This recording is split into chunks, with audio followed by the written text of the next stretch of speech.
نحمده ونصلي ونسلم على سيدنا ومولانا محمد النبي الأمين المكين الحنين الكريم الرؤوف الرحيم. أما بعد فأعوذ بالله من الشيطان الرجيم. بسم الله الرحمن الرحيم.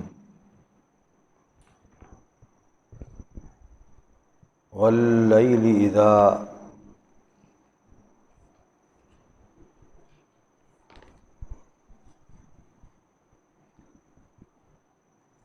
والفجر وليال عشر والشفع والوتر والليل إذا يسر. صدق الله مولانا العظیم وصدق رسولہ النبی الکریم الامین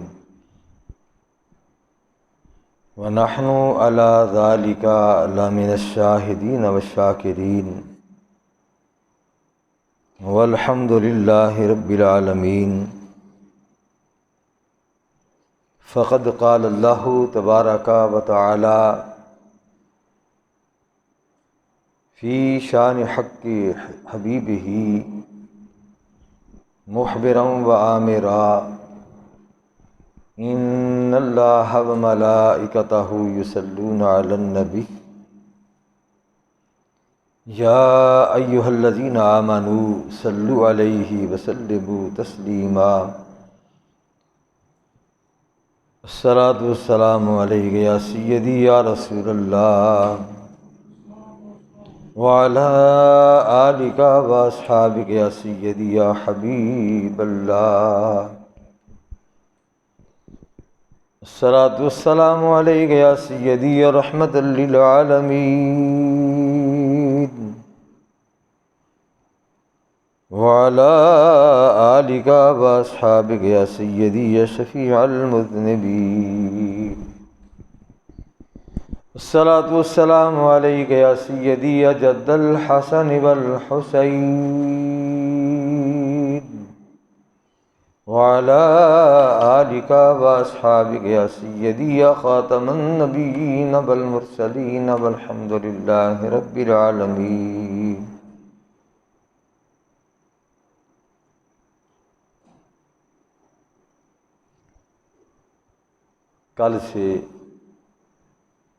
کل رات سے ماہ ذی الحج شروع ہو رہا ہے.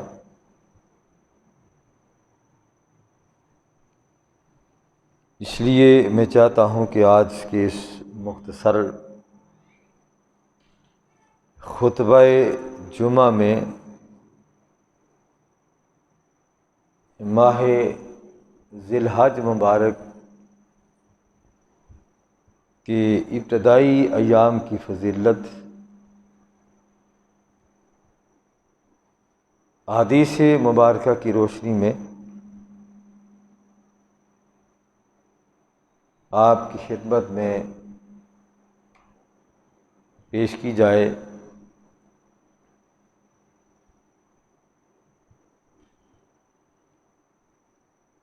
اسی ضمن میں ہم نے سورہ فجر کی 4 آیات بینات خطبہ ابتدائیہ میں ہم نے تلاوت کرنے کا شرف حاصل کیا ہے. اللہ کریم قسم کھا کے ارشاد فرما رہا ہے کہ والفجر، قسم ہے فجر کی،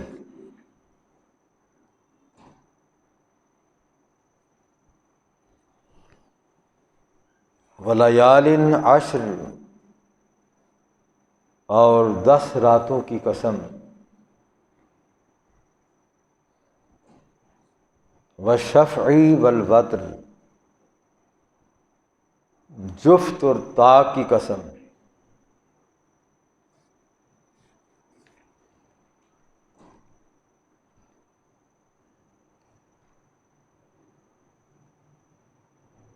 فجر سے مراد کون سی فجر ہے؟ جس فجر کی قسم رب کائنات نے یہاں پہ ذکر فرمائی،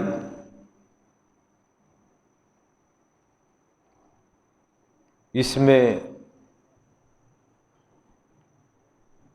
اہل تفسیر نے متعدد روایات بیان کی۔ اس فجر سے مراد کون سی فجر ہے؟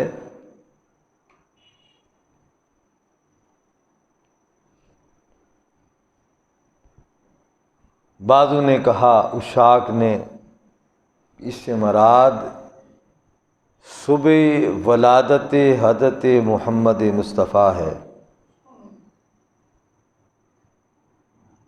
کہ اس سے بہتر صبح کائنات کے اندر کوئی نہیں آئی، جس صبح کو محبوب کائنات صلی اللہ علیہ وآلہ وسلم اس کائنات فانی کے اندر جلوہ افروز ہوئے۔ تو انہوں نے کہا کہ اس سے مراد حضور سید عالم صلی اللہ تعالی علیہ وآلہ وسلم کی ولادت باسعادت والی صبح ہے، اس صبح کی اللہ نے قسم کھائی ہے۔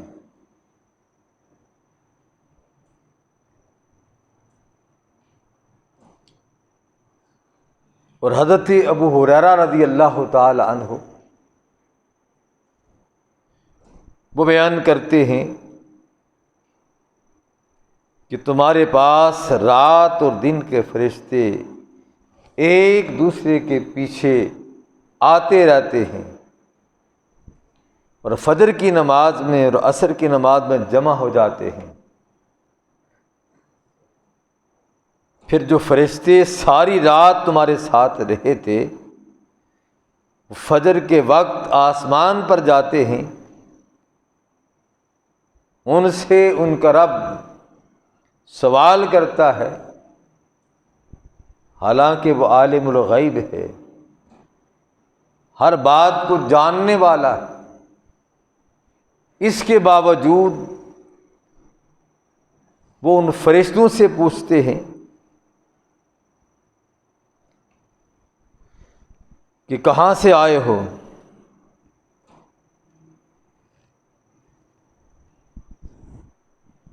وہ عرض کرتے ہیں کہ باری تعالیٰ تیرے بندوں کے پاس سے آئے ہیں۔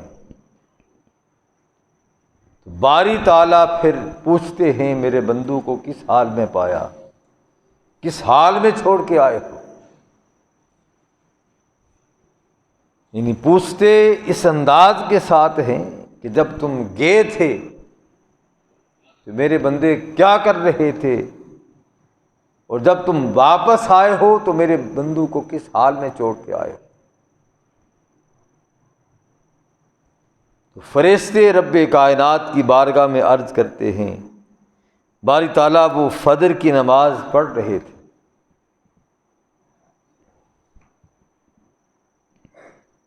اب اندازہ لگائیں کہ یہ سلسلہ ہر صبح کو ہوتا ہے، ہر عصر کو یہ سلسلہ ہوتا ہے۔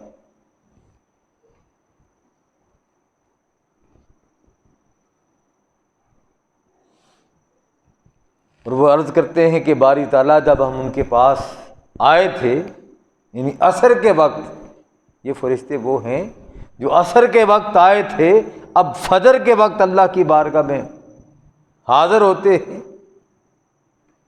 تو رب کائنات ان سے پوچھتے ہیں کہ میرے بندوں کو کس حال میں چھوڑا؟ وہ عرض کرتے ہیں کہ باری تعالیٰ وہ فجر کی نماز پڑھ رہے تھے۔ پھر عرض کرتے ہیں کہ باری تعالیٰ جب ہم ان کے پاس آئے تھے، اس وقت وہ عصر کی نماز پڑھ رہے تھے. ان کو چھوڑا تو فجر پڑھ رہے تھے، جب ان کے پاس آئے تھے تو تب وہ عصر کی نماز پڑھ رہے تھے. رب کائنات نے ہمیں کیا ارشاد فرمایا کہ تم حافظوا علی الصلوات والصلاۃ الوسطی، ساری نمازوں کی حفاظت کرو. اور تاکید یہ فرمائی کہ درمیانی نماز کا خاص خیال رکھو، کیونکہ یہ وقت ان کی فرشتوں کی حاضری کا وقت ہے. کیا تم میں سے کوئی یہ چاہتا ہے کہ صبح بھی تمہاری حاضری اللہ کی بارگاہ میں لگے اور شام کو بھی تمہاری حاضری اللہ کی بارگاہ میں لگے؟ کتنا خوش نصیب ہے وہ بندہ جس کی صبح بھی حاضری اللہ کی بارگاہ میں لگتی ہے اور فرشتوں سے رب پوچھتا ہے اور خود گواہ بن جاتا ہے اس بات کا کہ جب آئے تھے تب بھی وہ نماز پڑھ رہے تھے، جب چھوڑا تھا تب بھی وہ نماز پڑھ رہے تھے. تو مفسرین نے کہا اس سے مراد ہر صبح ہے، والفجر سے مراد ہر صبح ہے، کیونکہ ہر صبح کو فرشتے زمین پہ اترتے ہیں اور رات والے فرشتے صبح کے وقت اپنا کام مکمل کر کے اللہ کی بارگاہ میں جاتے ہیں. تو اس لیے مفسرین نے کہا والفجر سے مراد ہر فجر مراد ہے. اور عشاق نے کیا کہا کہ اس سے مراد جس فجر کو بھی لے لو، لیکن شب ولادت صبح ولادت حضرت محمد مصطفیٰ، صبح ولادت حضرت محمد مصطفیٰ ایسی صبح ہے، اس جیسی صبح نہ اس سے پہلے طلوع ہوئی نہ اس کے بعد قیامت تک طلوع ہوگی. کہ اس صبح کو اللہ کریم نے اپنے محبوب کو اس کائنات کے اندر اتارا. اس لیے سے مراد صبح ولادت حضرت محمد مصطفیٰ ہے.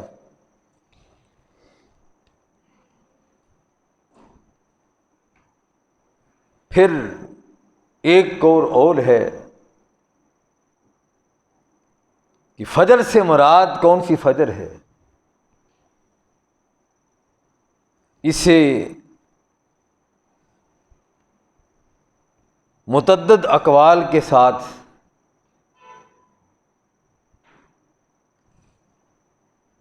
بیان کیا گیا ہے. اس سے مراد یوم النحر کی صبح ہے، کیونکہ مناسک حج ملت ابراہیم کے خصائص میں ہے اور سال کے بعد یہ صبح ایک ہی صبح آتی ہے. مفسرین نے لکھا اس کی خاص وجہ کیا ہے، اس سے مراد وہ یوم النحر کی صبح ہے، کیونکہ اس کے متصل بعد جس بات کا ذکر آ رہا ہے، اللہ کریم 10 راتوں کی قسم کھا رہا ہے. اس لیے راجح قول یہی ہے کہ یہ صبح یوم النحر کی صبح ہے، یعنی 10ویں ذی الحج کی صبح اس سے مراد دی گئی ہے. جون سی بھی صبح ہو، اللہ کریم نے صبح کی قسم کھائی ہے. اب کون ہے جو اس صبح کی قدر کرتا ہے، اس کی حفاظت کرتا ہے، اس وقت اللہ کی عبادت کو بجا لاتا ہے، غفلت کو دور کرتا ہے، اللہ کی خوشنودی کو حاصل کرتا ہے، اللہ کی رضا کو پانا چاہتا ہے. کیونکہ اللہ تعالیٰ صبح کی قسم کھا رہا ہے. اگر ہر صبح مراد ہے تو پھر بھی ہر صبح کو بندے کو یہ سوچنا چاہیے کہ میں نے اس صبح کو اپنے مالک کو راضی کرنا ہے، اپنے رب کو منانا ہے، اس لیے کہ رب کائنات فجر کی قسم کھا رہا ہے، اور فجر کی قسم کھا کے پھر اگلی 10 راتوں کا ذکر کر رہا ہے۔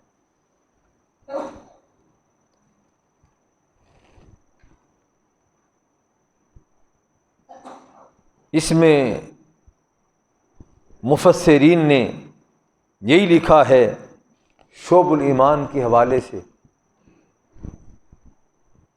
کہ راج قول یہی ہے، اس سے یوم النار کی صبح مراد ہے۔ جنہوں نے یہ کہا یہ بھی وجہ ہے کہ اس سے مراد ہر صبح ہے، اور جس نے یہ کہا کہ اس سے مراد یوم ولادت حضرت محمد مصطفیٰ صلی اللہ علیہ وآلہ وسلم کی صبح مراد ہے، اللہ کریم متعدد مقامات پہ اپنے محبوب کریم رؤوف الرحیم صلی اللہ علیہ وآلہ وسلم کی کئی زمانے کی قسم کھاتا ہے، کہیں حضور سید عالم صلی اللہ علیہ وآلہ وسلم کے رب ہونے کی قسم کھاتا ہے، کہیں اللہ کریم اپنے محبوب کریم صلی اللہ تعالی علیہ وآلہ وسلم جس شہر کے اندر آپ چہل قدمی کرتے ہیں اس شہر کی رب کائنات قسم کھاتا ہے۔ انہوں نے کہا کہ اس سے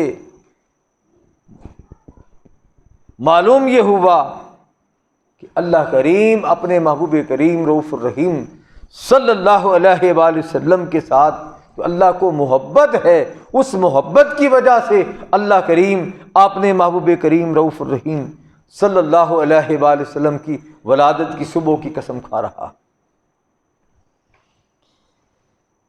قسم کھا کے رب کائنات نے کہا پھر قسم ہے مجھے ان 10 راتوں کی۔ اب اس سے 10 راتیں کون سی مراد ہیں؟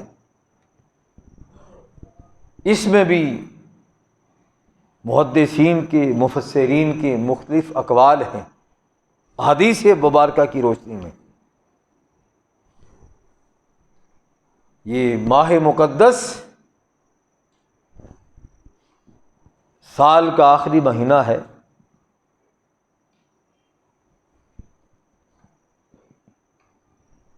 اس کے متعلق مفسرین نے کہا کہ ان 10 راتوں سے مراد ماہ ذی الحجہ کی 10 راتیں ہیں۔ اب جس کا جی چاہے ان راتوں کو رب کو منائے یا شیطان کو منا لے۔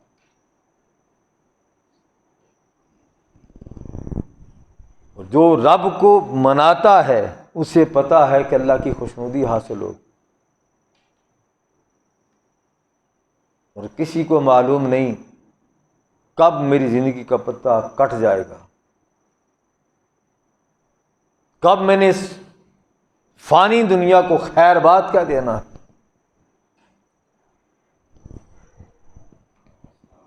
اس میں نہ بیماری کی بات ہے، نہ صحت کی بات ہے، نہ عمر کی بات ہے، کوئی قید نہیں۔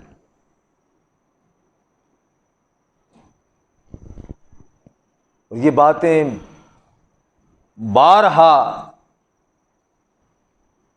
حوالہ جات کے ساتھ مثال دے کے بارہا یہ باتیں سمجھائی گئی ہیں کہ یہ ایسے ہیں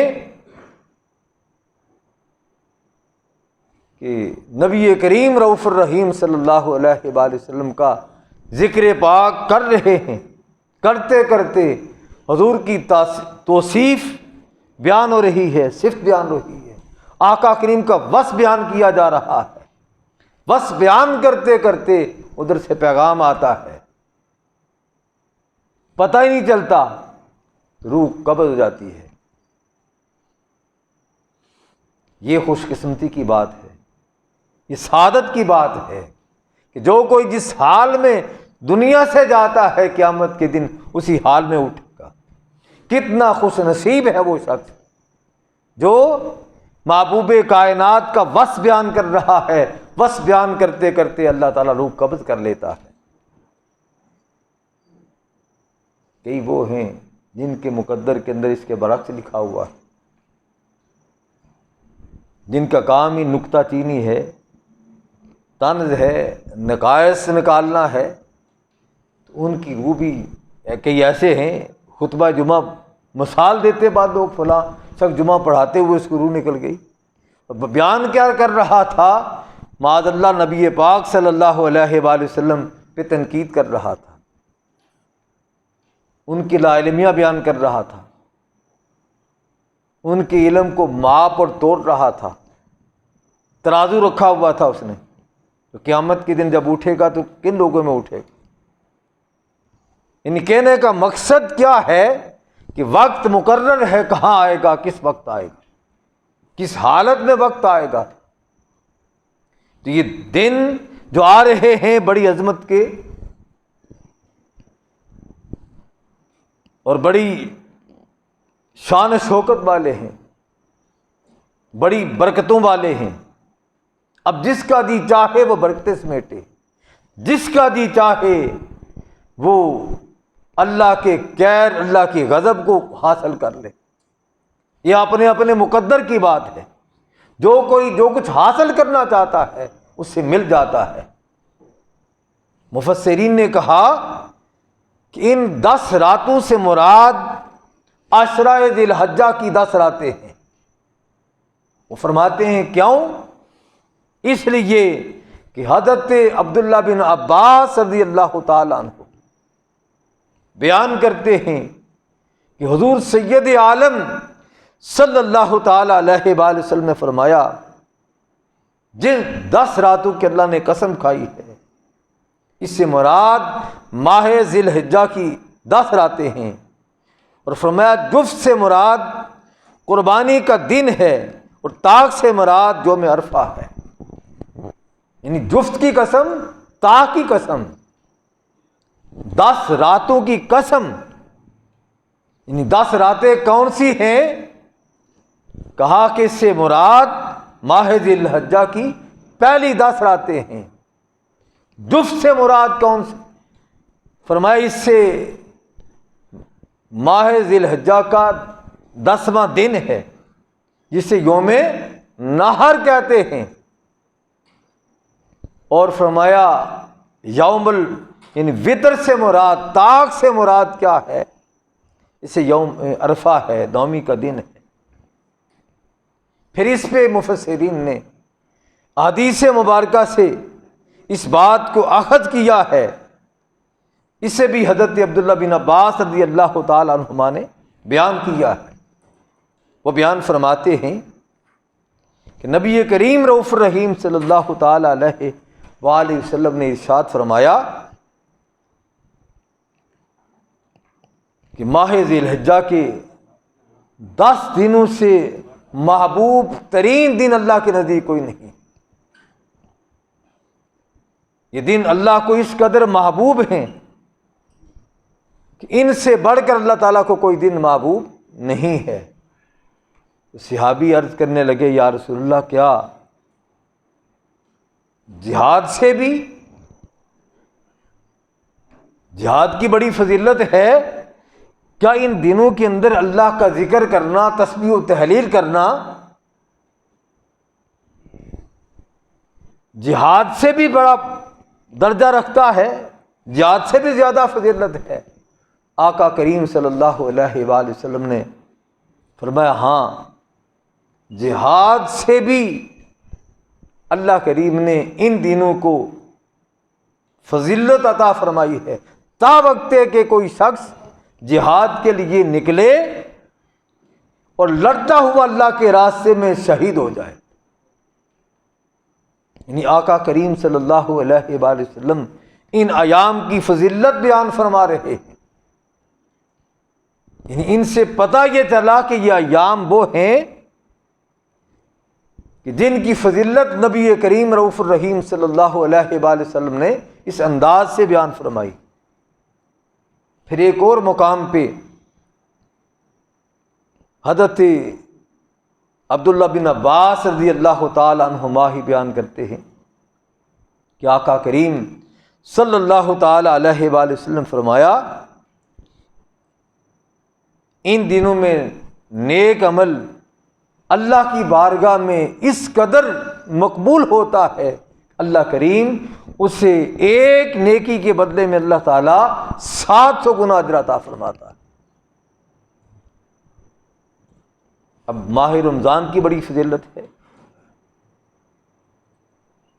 لیکن ماہ رمضان کی فضیلت آقا کریم نے ان دنوں کے متعلق ارشاد فرمایا کہ جو شخص ماہ رمضان کے اندر کوئی نیک عمل کرتا ہے اس کا عمل 70 گنا بڑھ جاتا ہے، اور ان ایام کے بارے میں ارشاد فرمایا 70 نہیں 100 نہیں بلکہ 700 گنا اللہ کریم ان دنوں کے اندر اجر کو بڑھا دیتے ہیں۔ اور پھر ارشاد فرمایا، حضرت ابو ہریرہ فرماتے ہیں کہ جو شخص ان دنوں کے اندر ایک روزہ رکھتا ہے، ان 7 ایام کے اندر، پہلی تاریخ سے لے کے 7 تاریخ تک جو شخص روزہ رکھتا ہے، اللہ تعالیٰ اسے ہر روز روزہ رکھنے کا جو اجر ہے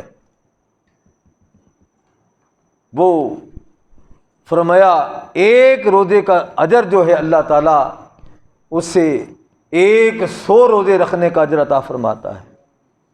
100 اونٹ اللہ کے راستے میں حرم کی طرف قربانی کے لیے بھیجنے کا ثواب عطا فرماتا ہے، اور 100 گھوڑے اللہ کے راستے میں جہاد کے لیے پیش کرنے کا اللہ کریم اجر عطا فرماتا ہے، اور ہر رات اللہ تعالیٰ اس سے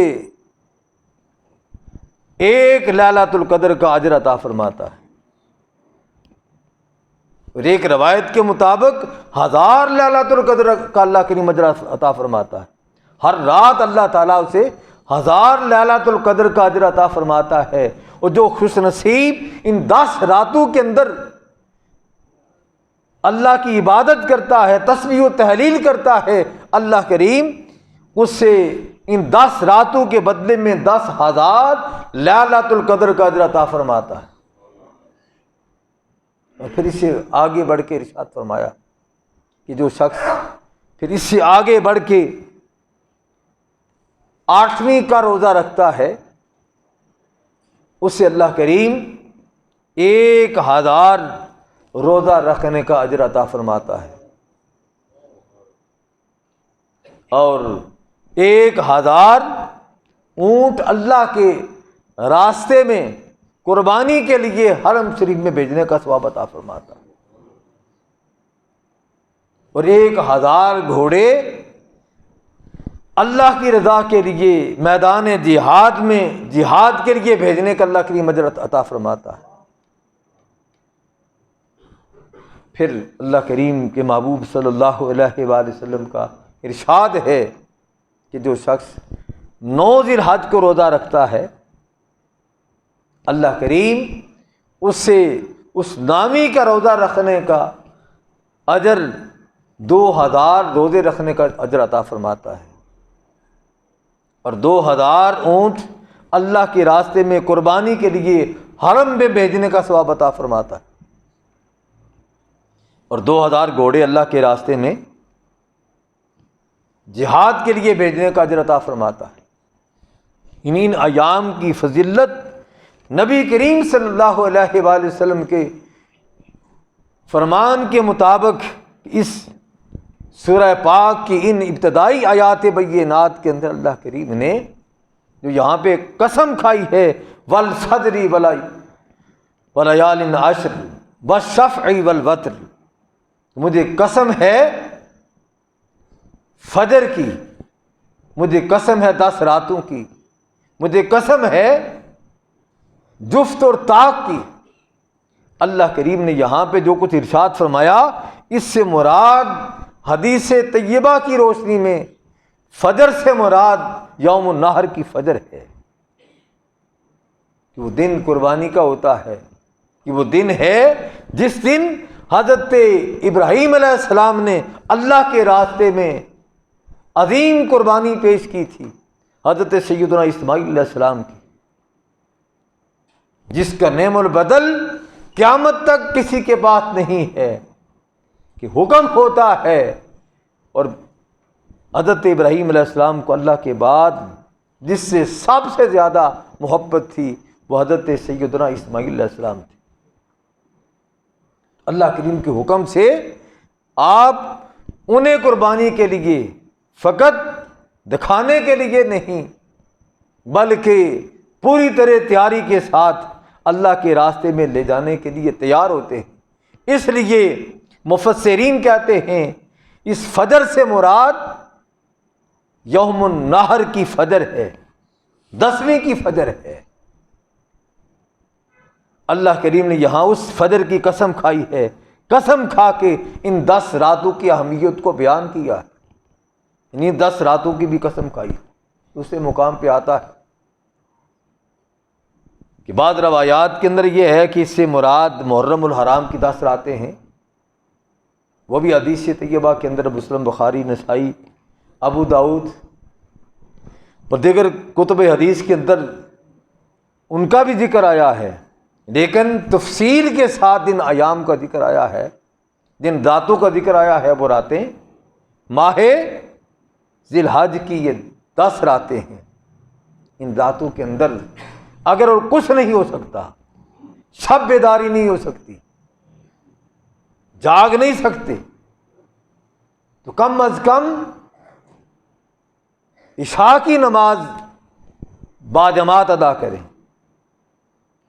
اور زیادہ کچھ نہیں ہو سکتا تو کم از کم ایک تسبیح درود پاک کی پڑھ لیں، ایک تسبیح لا الہ الا اللہ کی پڑھ لیں، یا پورا کلمہ طیبہ پڑھ لیں، لا الہ الا اللہ محمد رسول اللہ، ایک تسبیح استغفار کی پڑھ لیں، ایک تسبیح آیت کریمہ کی پڑھ لیں، پڑھ کے پھر اللہ کی بارگاہ کے اندر کھڑے ہو جائیں، یا پہلے 2 رکعت نماز توبہ کے پڑھ لیں، اور پھر یہ کام کر کے اللہ کی بارگاہ کے اندر التجا کریں کہ باری تعالیٰ اس سے پہلے جو کچھ ہو گیا تو اس سے معافی مانگتا ہوں، اپنی بھی معافی مانگتا ہوں، اور تجھ سے سوال کرتا ہوں اپنے محبوب کی ساری امت کی بخشت فرما دے۔ دوسروں کے لیے مانگتا ہے اللہ اس سے پہلے عطا کرتا ہے، جو کنوسی کرتا ہے فقط اپنے لیے مانگتا رہتا ہے، پتہ نہیں اسے مل رہا کہ نہیں مل رہا، اگر اس کی دعا سے کسی اور کو مل گیا تو سمجھو اس کا بھی بھلا ہو جائے گا، اس کا بھی فائدہ ہو جائے گا۔ اللہ کریم اپنے محبوب پاک صلی اللہ علیہ وآلہ وسلم کے تصدق سے ہمیں ان 10 راتوں کے اندر اللہ کریم عبادت کی توفیق عطا فرمائے، اللہ تعالی ہمیں سچی توبہ کی توفیق عطا فرمائے، اللہ کریم ہمیں اس کی دی ہوئی توفیق سے قربانی اپنی بارگاہ میں پیش کرنے کی توفیق عطا فرمائے۔ ایک بات آخر میں عرض کرتا ہوں کہ ان دنوں کے اندر جن ساتھیوں نے قربانی کرنی ہے ان کے لیے ضروری ہے کہ کل شام تک ناخن تراشنے ہیں، ترشوا لیں، تراش لیں۔ اگر حجامت بنوانی ہے تو کل عصر سے پہلے مغرب سے پہلے حجامت بنوا لیں۔ غیر ضروری بال جو جسم کے ہیں وہ اگر اتارنے ہیں تو وہ کل مغرب سے پہلے یہ کام کر لیں، کیونکہ حدیث طیبہ کے اندر آقا کریم صلی اللہ علیہ وآلہ وسلم کا فرمان ہے کہ ان 10 دنوں میں نہ ناخن کاٹیں اور نہ حجامت بنوائیں اور نہ غیر ضروری بال کاٹیں۔ اللہ کریم ہمیں آقا کریم کی سنت مقدسہ پہ عمل کرنے کی توفیق عطا فرمائے۔ وآخر دعوانا الحمد للہ رب العالمین۔ سنتے ادا فرمائے۔